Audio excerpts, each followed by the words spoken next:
Adiala jail हुक्काम ने बानी तहरीक इंसाफ की बेटों से बात कराने की तस्दीक कर दी है। आपको ये बताएं कि सुप्रीम कोर्ट के अहकामात पर बात करवाई गई है। जेल हुक्काम की जानिब से ये तस्दीक की गई है। आपको अपडेट कर रहे हैं। अडियाला जेल हुक्काम ने बानी पीटीआई की बेटों से बात कराने की तस्दीक कर दी है। जेल हुक्काम के मुताबिक सुप्रीम कोर्ट के अहकामात पर बात करवाई गई। बानी ने 30 मिनट से ज़ायद वक्त तक बच्चों से बात की है। आपको अपडेट कर रहे हैं। अडियाला जेल हुक्काम ने बानी पीटीआई की बेटों से बात कराने की तस्दीक कर दी है। मजीद जानते हैं डॉन न्यूज़ के नुमाइंदे ताहिर नसीर से। ताहिर, बातचीत से मुतालिक क्या तफसीलात सामने आई हैं? जी बिल्कुल, देखिए बानी पीटीआई के उनके बेटों से बात करवा दी गई है और जेल हुकाम इस बात की तस्दीक कर रहे हैं कि आधे घंटे से ज्यादा वक्त तक बानी पीटीआई अपने बेटों से बात करते रहे। सुप्रीम कोर्ट के अहकामात पर बानी की बेटों से बात करवाई दी गई। इस हवाले से जो अलीमा खानम है उन्होंने भी सोशल मीडिया पर तस्दीक कर दी है और इसके साथ साथ जो अलीमा खानम है उन्होंने कहा है कि चीफ जस्टिस ऑफ पाकिस्तान ने हिदायत की थी कि बानी पीटीआई को अपने बेटों से बात करवाई थी और उसके बाद अलीमा खानम ये भी तस्दीक करती है कि बानी पीटीआई के उनके बेटों से बात करवाई थी की है। और अलीमा खानम ने यह भी कहा है कि इतने अरसे बाद उनकी आवाज सुनकर वो बेहद खुश हुए हैं बानी पीटीआई, जबकि अब वो सिर्फ इलाज के मुंतजिर है। ताहम जेल हुकाम इस बात की तस्दीक करें आधे घंटे से ज्यादा का वक्त दिया गया था बानी पीटीआई को उनके बेटों से बात करवाने के लिए। जी बहुत शुक्रिया ताहिर। यहाँ आपको अपडेट करेंगे। कराची पुलिस ने जमात इस्लामी को सिंध असेंबली के बाहर धरना देने से रोक दिया है। पुलिस ने कारकुनान को मुंतशिर करने के लिए शेलिंग शुरू कर दी है। अहम खबर से अपने नाजरीन को आगाह कर रहे हैं। मजीद जानते हैं डॉन न्यूज़ के नुमाइंदे आसिम खान से। आसिम, इस वक्त क्या सूरत हाल है? जी हाँ, सूरत हाल बदस्तूर कशीदा से कुछ देर पहले जो है यहाँ पर शेलिंग हुई थी और अब भी वक्त फिर शेलिंग का सिलसिला जारी है। जैसे ही मुजाहिरीन सिंध असेंबली की जानिब पेशकदमी करते हैं, पुलिस की जानिब से जो है शेलिंग शुरू कर दी जाती है, जबकि पुलिस की इजाफी नफरी भी यहाँ पर तलब की गई है। ताहम मुजाहिरीन की भी बड़ी तादाद है जो मुख्तलिफ टोलियों की सूरत में जो है इर्द गिर्द मौजूद है, जिसकी वजह से यहाँ पर न सिर्फ मुजाहिरीन को बल्कि जो यहाँ पर करीबी गुजरने वाले लोग हैं उनको भी परेशानी का सामना है, क्योंकि शेलिंग जो है बदस्तूर वक्त फिर से जारी है और मुजाहिरीन को मुंतशिर करने का सिलसिला भी जारी। अच्छा आसिम, ये भी बताइएगा कि एक्शन से पहले क्या पुलिस ने मुज़ाकरात करने की कोशिश की थी? जी हाँ, दोनों के दरमियान मुज़ाकरात हुए थे और मुज़ाकरात की नाकामी पर ही जो है ये शेलिंग का आगाज हुआ है, क्योंकि जमात इस्लामी के रहनुमा और कारकुनान का जो है इस्रार था कि उन्हें सिंध असेंबली के बाहर धरना देने की इजाज़त दी जाए, जिस पर मुज़ाकरात काफ़ी देर चलते रहे। मुज़ाकरात जब नाकाम हुए हैं, सिंध हुकूमत की जानिब से इजाज़त नहीं दी गई, तो उसके बाद जो है ये सूरत हाल पैदा हुई है कि पुलिस की जानिब से पहले हाथापाई हुई, फिर यहाँ पर जो है हमने देखा कि डंडा बरदार फोर्स ने भी मुजाहिरीन को मुंतशिर करने की कोशिश की और फिर उसके बाद जो है शेलिंग का सिलसिला शुरू हुआ, जो अब तक वक्त से जारी है। अच्छा आसिम, ये भी बताइएगा सिर्फ शेलिंग हो रही है या किसी किस्म की गिरफ्तारी भी अमल में लाई गई है? जी, अभी तक किसी गिरफ्तारी की तो इत्तलात नहीं मिली, क्योंकि मुजाहिरीन काफी दूर हैं। जैसे ही करीब आने की कोशिश करते हैं पुलिस की जानिब से शेलिंग की जाती है। तहम सिंध असेंबली के तरफ जो है पुलिस की भारी नफरी मौजूद है, जिसमें सिंध असेंबली के गेट के पास जाने से मुजाहिरीन को रोका हुआ है, जबकि मुजाहिरीन बज़िद हैं कि वो सिंध असेंबली के बाहर धरना देंगे। इसी के लिए जो है ये पुलिस और मुजाहिरीन के दरमियान आग मचोली का सिलसिला जारी है, जिसकी वजह से यहाँ पे ट्रैफिक भी मुअत्तल हो चुका है और आने जाने वालों शहरियों को भी शदीद दुश्वारी का सामना है, जबकि करीबी फ्लैटों में जो लोग मौजूद हैं उनको शेलिंग की वजह से दुश्वारी पेश आ रही। बहुत शुक्रिया आसिम। और अब जिक्र अमरीका ईरान कशीदगी का। अमरीकी सदर ने ईरान में रिजीम चेंज को सबसे बेहतर ऑप्शन करार दे दिया। उन्होंने मीडिया से गुफ्तगू में बावर कराया कि तेहरान के साथ मुज़ाकरात जारी हैं और मशरिक़ वुस्ता में अपनी फ़ौजी कुव्वत भी बढ़ा रहे हैं। ईरान की जानिब से यूरेनियम अफजूदगी हरगिज़ कबूल नहीं। ईरान अब तक बातें करता आया है, अपने वादों पर अमली इक़दामात नहीं किए।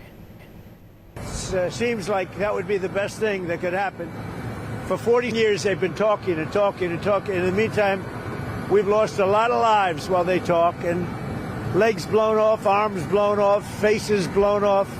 It's been going on for a long time, so let's see what happens. In the meantime, we have tremendous power has arrived, and additional power, as you know, another carrier is going out shortly. Seems like that would be the best thing that could happen. For 40 years, they've been talking and talking and talking. In the meantime, we've lost a lot of lives while they talk, and legs blown off, arms blown off, faces blown off. It's been going on for a long time, so let's see what happens. In the meantime, we have Meantime, we have tremendous power has arrived, and additional power, as you know, another carrier is going out shortly. Parliament house के बाहर तहरीक इंसाफ और opposition जमातों का धरना जारी है। Opposition के एहतजाज के मौके पर सिक्योरिटी के सख्त इंतजाम किए गए हैं। डी चौक से पार्लियामेंट हाउस जाने वाले रास्ते को खारदार तारे लगाकर सील कर दिया गया है। मजीद तफसीलात हासिल करेंगे। डी चौक के मकाम पर मौजूद हैं डॉन न्यूज़ के नुमाइंदे उमर मेहताब बर्नी। उमर, बताइएगा सिक्योरिटी के कैसे इंतजाम देख रहे हैं? जी बिल्कुल, पार्लियामेंट हाउस के बाहर अपोजिशन अरकान का धरना इस वक्त भी जारी है। इस वक्त हम मौजूद हैं इस्लामाबाद के डी चौक में, जो रास्ता जो है वो पार्लियामेंट हाउस की तरफ जाता है। हमने देखा कि आज दोपहर में ही पुलिस की जानिब से जो है इसको मुकम्मल तौर पर सील कर दिया गया था। खारदार तारे जो है वो लगा दी गई थी। अब भी सूरत हाल बदस्तूर ऐसी ही है। इस वक्त भी डी चौक में जो है वो खारदार तारे लगाकर पार्लियामेंट हाउस तक जाने वाली जो सड़क है उसको ब्लॉक किया हुआ है और किसी भी प्राइवेट गाड़ी को जो है पार्लियामेंट हाउस की जानिब जो है वो नहीं जाने दिया जा रहा। मज़ीद आपको ये बताएं तो अपोजिशन अरकान जो थे वो रात भर उन्होंने अपनी रात जो है वो पार्लियामेंट हाउस के अंदर ही गुजारी और अपोजिशन के अरकान जो है उनका मुतालबा ये है कि जब तक बानी PTI का इलाज जो है वो उनके ज़ाती मौलिद से नहीं करवाया जाता तब तक वो धरना जो है वो ख़त्म नहीं करेंगे। फ्रेंड ऑफ कोर्ट और बानी PTI के वकील बैरिस्टर सलमान सफदर की सुप्रीम कोर्ट में जमा करवाई गई रिपोर्ट पर वजाहत सामने आ गई।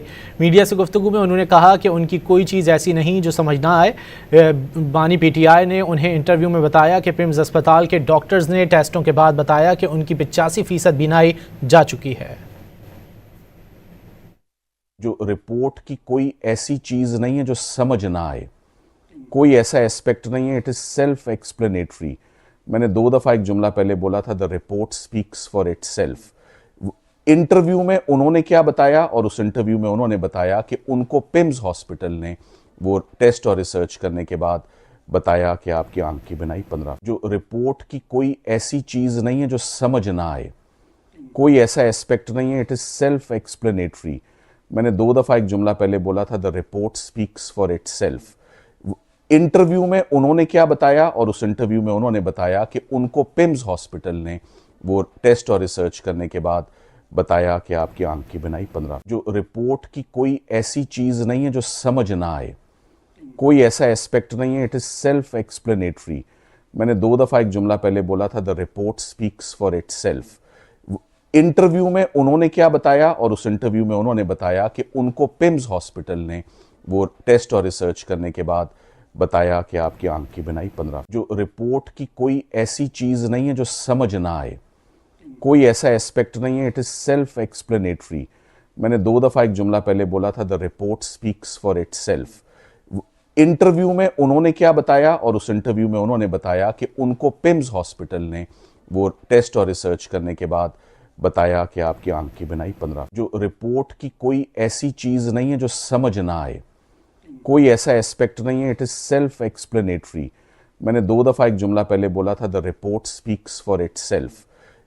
इंटरव्यू में उन्होंने क्या बताया और उस इंटरव्यू में उन्होंने बताया कि उनको पिम्स हॉस्पिटल ने वो टेस्ट और रिसर्च करने के बाद बताया कि आपकी आंख की बिनाई 15। जो रिपोर्ट की कोई ऐसी चीज़ नहीं है जो समझ ना आए, कोई ऐसा एस्पेक्ट नहीं है, इट इज़ सेल्फ एक्सप्लेनेटरी।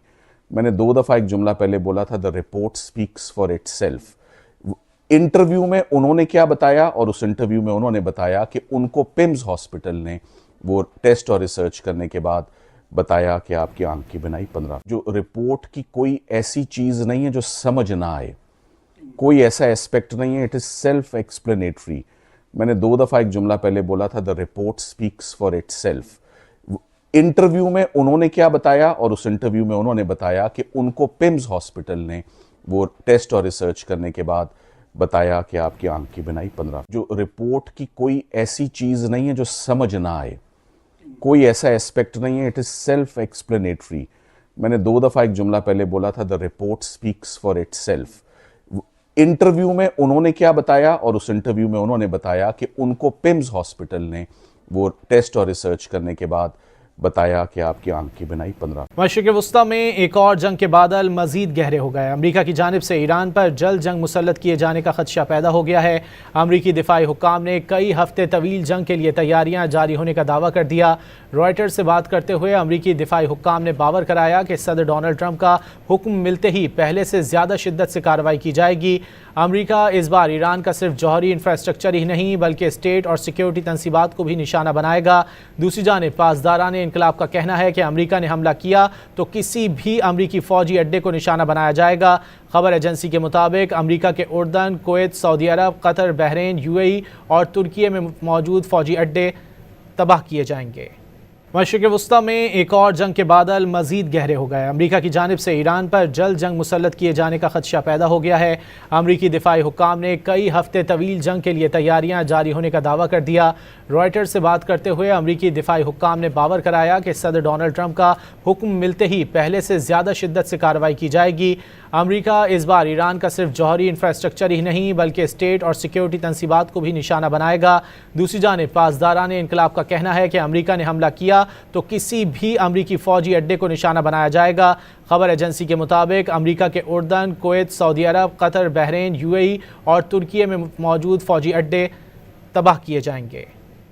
दुनिया के सामने एक बार फिर साबित हो गया कि भारत आलमी सतह पर दहशतगर्दी कर रहा है, कत्ल गारतगरी और तकरीबी सरगर्मियां करवा रहा है। अमरीकी वफाकी अदालत में भारतीय जराइम का पर्दाफाश हो गया। सिख रहनुमा के कत्ल की साजिश पर गिरफ्तार भारतीय शहरी निखिल गुप्ता ने भारतीय एजेंसी के ईमा पर गुरपतवंत सिंह पन्नू को कत्ल करने की प्लानिंग का एतराफ़ कर लिया। अमरीकी प्रोसिक्यूटर ने भारतीय हुकूमत के तहत अलहदगी पसंद रहनुमाओं को निशाना बनाने के लिए मुनज़्ज़म स्क्वाड बनाने का भांडा भी फोड़ डाला। निखिल गुप्ता के एतराफ़े जुर्म से आलमी सतह पर भारत के लिए संगीन मुश्किलात पैदा हो गईं। आलमी सतह पर दहशतगर्दी कराने वाला भारत एक बार फिर बेनकाब हो गया। भारतीय शहरी निखिल गुप्ता ने न्यूयॉर्क में कायम अमेरिकी वफाकी अदालत में सिख अलहदगी पसंद रहनुमा गुरपतवंत सिंह पन्नू के कत्ल की साजिश का एतराफ़ कर लिया। मीडिया रिपोर्ट के मुताबिक अमेरिकी प्रोसिक्यूटर्स ने अदालत में मौक़िफ़ अपनाया कि निखिल गुप्ता बिजनेसमैन का रूप धार कर दुनिया भर में घूमता रहता है और वो भारतीय खुफिया एजेंसी के अफसर आकाश यादव के बराह रास्त राब्ते में रहता था और इसी ने सिख रहनुमा को कत्ल करने का टास्क सौंपा था। प्रोसिक्यूटर के मुताबिक निखिल गुप्ता भारतीय हुकूमत के तहत काम करने वाले इस ग्रुप का हिस्सा था जो ओवरसीज अलहदगी पसंद सिखों का निशाना बनाता है। मीडिया रिपोर्ट के मुताबिक अमेरिकी कवानीन के तहत भारतीय शहरी निखिल गुप्ता को जराइम पर 40 साल तक कैद की सजा हो सकती है। अमेरिकी महकमा इंसाफ के मुताबिक निखिल गुप्ता ने उजरती कत्ल और मनी लॉन्ड्रिंग समेत 3 इल्जामात की जिम्मेदारी कबूल कर ली है। निखिल गुप्ता को 30 जून 2023 को जमहूरिया चेक से गिरफ्तार करके अमेरिका लाया गया था। कत्ल की साजिश बर वक्त पकड़े जाने के बायस जिंदा बच जाने वाले सिख रहनुमा गुरपतवंत सिंह पन्नू भारतीय रियासत पंजाब की तहरीक आज़ादी के सरगर्म रहनुमा है। अमेरिकी इंटेलिजेंस की बर वक्त कार्रवाई के बायस ये वारदात नाकाम हुई और पूरे नेटवर्क का सुराग लगा लिया गया था। अमेरिकी हुक्काम के मुताबिक ये केस आलमी सतह पर सिख बिरादरी के खिलाफ हमलों और धमकियों की एक वसीह पस मंजर से जुड़ा हुआ है जो अमेरिका के लिए संगीन तशवीश का बाइस भी है। ब्लूमबर्ग के मुताबिक अदालती दस्तावेज़ात से मालूम होता है कि निखिल गुप्ता और आकाश यादव ने नेपाल और पाकिस्तान में भी लोगों को कत्ल करने की साजिशें रचाई थी। ये दोनों 2023 में कनाडा में खालिस्तान के सरगर्म कारकुन हरदीप सिंह नज्जर के कत्ल में भी मुलविस हैं। कमिश्नर रावलपिंडी और डीजी आरडीए ने गैर कानूनी हाउसिंग सोसाइटीज़ के खिलाफ ऑपरेशन तेज कर दिए हैं। गैर कानूनी housing society Anchorage Islamabad phase 2 का साइट ऑफिस सील कर दिया है जबकि इफ्तिताही तकरीब भी रुकवा दी गई है। मज़ीद जानते हैं डॉन न्यूज़ के नुमाइंदे ताहिर नसीर से। ताहिर, अपडेट कीजिएगा। जी बिल्कुल, देखिए डीजीआरडीए कमिश्नर रावलपिंडी आमिर खट्टी की हिदायत पर रावलपिंडी डेवलपमेंट अथॉरिटी ने गैर कानूनी सोसाइटी के खिलाफ ऑपरेशन तेज कर दिया है। जो आरडीए की जानिब से एक हाउसिंग सोसाइटी का सरभमर कर दिया गया है जबकि जो इफ्तिताई तकरीब थी वो भी रुकवा दी गई। जो टाउन प्लानर हैं तारिक न्यू, उनकी हिदायत पर उनकी निगरानी में सारा ऑपरेशन किया गया और जो मार्केटिंग कंपनी से उनको भी नोटिस जारी करके उनके खिलाफ केस FIA को भिजवा दिया गया। 14 फरवरी को यहाँ पे इफ्तिताई तकरीब थी और इस हाउसिंग सोसाइटी के खिलाफ आरडीए ने नेवल एनकरेज सोसाइटी का नाम है फेज़ 2 इसकी इफ्तिताई तकरीब थी, वहाँ पे काम भी रुकवा दिया गया और उनको सील भी कर दिया गया और इस हवाले से FIA में दरखास्त भी बाज़ाब्ता तौर पर आरडीए की जानिब से दायर कर दी गई है। जी बहुत शुक्रिया ताहिर नसीर आपका। पाकिस्तान टीम के कप्तान सलमान अली आगा ने उस्मान तारिक के नाक़िदीन को करारा जवाब दे दिया। कहते हैं उस्मान तारिक के बारे में तनकीद से कोई फ़र्क नहीं पड़ता, वो 2 मरतबा अपना एक्शन क्लियर कर चुका है और टीम का ट्रम्प कार्ड है। कोलंबो में प्रेस कॉन्फ्रेंस करते हुए सलमान आगा ने कहा कि कल के मैच के लिए हर तरह से तैयार होकर आए हैं। पाकिस्तान टीम के कप्तान सलमान अली आगा ने उस्मान तारिक के नाक़िदीन को करारा जवाब दे दिया। कहते हैं उस्मान तारिक के बारे में तनकीद से कोई फ़र्क नहीं पड़ता, वो 2 मरतबा अपना एक्शन क्लियर कर चुका है और टीम का ट्रम्प कार्ड है। कोलंबो में प्रेस कॉन्फ्रेंस करते हुए सलमान आगा ने कहा कि कल के मैच के लिए हर तरह से तैयार होकर आए हैं। पाकिस्तान टीम के कप्तान सलमान अली आगा ने उस्मान तारिक के नाक़िदीन को करारा जवाब दे दिया। कहते हैं उस्मान तारिक के बारे में तनकीद से कोई फ़र्क नहीं पड़ता, वो 2 मरतबा अपना एक्शन क्लियर कर चुका है और टीम का ट्रम्प कार्ड है। कोलंबो में प्रेस कॉन्फ्रेंस करते हुए सलमान आगा ने कहा कि कल के मैच के लिए हर तरह से तैयार होकर आए हैं। पाकिस्तान टीम के कप्तान सलमान अली आगा ने उस्मान तारिक के नाक़िदीन को करारा जवाब दे दिया। कहते हैं उस्मान तारिक के बारे में तनकीद से कोई फ़र्क नहीं पड़ता, वो 2 मरतबा अपना एक्शन क्लियर कर चुका है और टीम का ट्रम्प कार्ड है। कोलंबो में प्रेस कॉन्फ्रेंस करते हुए सलमान आगा ने कहा कि कल के मैच के लिए हर तरह से तैयार होकर आए हैं। कराची में सानह गुल प्लाजा की तहकीकात के लिए कायम जुडिशल कमीशन ने हादसे के मकाम का दौरा किया और मुतासरा इमारत का मुआयना किया। इस मौके पर DC जनूबी और चीफ फायर अफसर ने जुडिशल कमीशन को ब्रीफिंग दी। मज़ीद जानेंगे डॉन न्यूज़ के नुमाइंदे सैयद वसीम से, जो इस वक्त हादसे के मकाम पर मौजूद हैं। वसीम, बताइए। जिस वक्त मैं मौजूद हूँ गुल प्लाजा पे, जहाँ पर सिंध हुकूमत की जानिब से कायम करदा जुडिशल कमीशन ने मुतासरा जो इमारत है इसके अतराफ़ में और इमारत के जो अंदरूनी हिस्से हैं, जुडिशल कमीशन ने इसका दौरा किया। अब से कुछ देर कबल जो जुडिशल कमीशन के सरबराह हैं जस्टिस आगा फैसल, उनकी जानिब से जो है वो उनको ब्रीफिंग दी गई है, जिसमें डिप्टी कमिश्नर साउथ की टीम मौजूद थी, फायर ब्रिगेड के अफसरान मौजूद थे, KMC का अमला और KMC के म्यूनिसिपल कमिश्नर यहाँ पर मौजूद थे, जिन्होंने उनको ब्रीफिंग दी है। और इस ब्रीफिंग में जो है वो बताया गया है कि आग लगने की यहाँ पर जो मुख्तलिफ जो आग लगी थी इससे उनको दिखाया गया, विजिट कराया गया है कमीशन को। कमीशन ने यहाँ से शवाहिद इकट्ठे किए हैं, जिसके बाद जो है वो अब इसकी तहकीकात हैं, उसका सिलसिला जो है वो शुरू हो चुका है जुडिशल कमीशन की जानिब से, जिसकी रिपोर्ट जो है वो मुरतब करके पेश की जाएगी।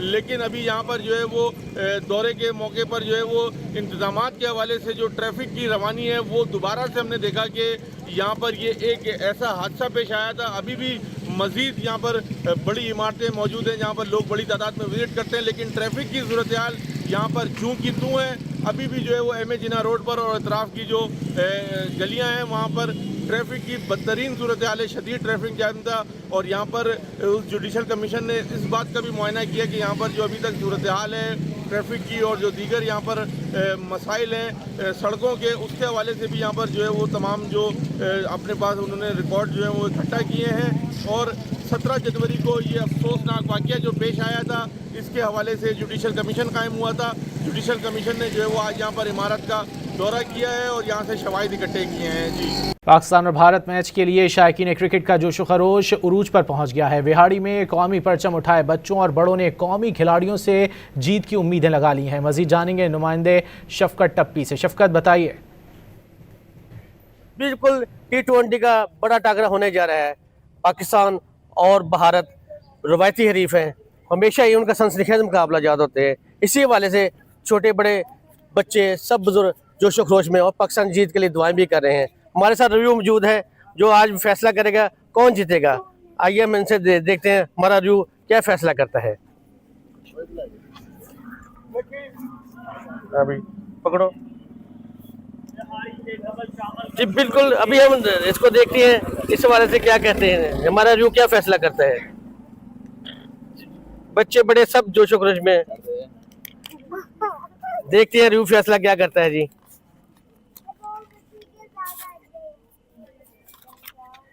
पाकिस्तान, जैसा कहते हैं हमारे रूह ने भी पाकिस्तान का फैसला किया। इंशाल्लाह ताला पाकिस्तान जीतेगा और फतह पाकिस्तान की होगी।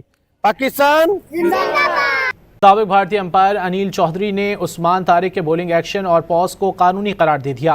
कहते हैं अगर पॉज मामूल से ज़्यादा होगा और बिल्कुल ना होगा तो अंपायर उसे धोखाधड़ी में शुमार कर सकता है। वैसे उनके बॉलिंग एक्शन में कोई मसला नहीं है। ये पॉज की बात है क्योंकि वो सारी बॉलें एक ही तरह डालते हैं, तो उनका ये नॉर्मल रूटीन एक्शन है। प्रॉब्लम तब आएगी जतिन जो किसी दिन बिना पॉज के डाल देंगे, वो डिसेप्शन होगा। तो अगर वो पॉज नहीं करते, अब अंपायर तो सामने देख रहे हैं, क्या स्क्वायर लेग अंपायर का कॉल होगा या उसमें बैटर को अपनी मदद करनी पड़ेगी टू ब्रिंग द अंपायर? दोनों ही बातें होंगी। Square leg umpire generally follow करते हैं क्योंकि स्क्वायर लेग अंपायर को बड़ी चीजें देखनी होती हैं, आप उसका आर्म भी देखना होता है और रहता है फ्रेम में रहता है bowler. There is again change is routine, so वो भी ऑब्वियस चेंज होने की वजह से वो भी उसी कैटेगरी में आएगा। तो ये जो पॉज है प्रैक्टिकली मोर और लेस सेम रहना चाहिए, हालांकि मैनुअली कभी भी एक जैसा नहीं हो सकता, जरूर सेकंड्स का फर्क आएगा, माइक्रो सेकंड्स का, बट अगर ऑब्वियस चेंज हुआ I think batsman should pull out, then umpire will consider it. अगर बैटर पुल आउट करता है एक बार और अंपायर को लगता है कि रूटीन एक्शन नहीं है और उतना ज्यादा पॉज नहीं है, तो क्या फिर बैटर को भी वार्निंग दी जा सकती है? वेरी इंटरेस्टिंग, आप कहाँ से ला रहे हो सवाल ये? सर आधे घंटे से डिस्कस कर रहे हैं। उसमें ये भी नौबत आ सकती है कि अंपायर्स को लगे, क्या होगा कि जनरली दोनों अंपायर भी बात करेंगे, टीवी अंपायर भी इंटरवीन करेगा और अंपायर को लगेगा सब कुछ वैसा ही है, कुछ मेजर चेंज नहीं है एक्शन में, उल्टे बैट्समैन को वार्निंग हो जाएगी टाइम वेस्टिंग की।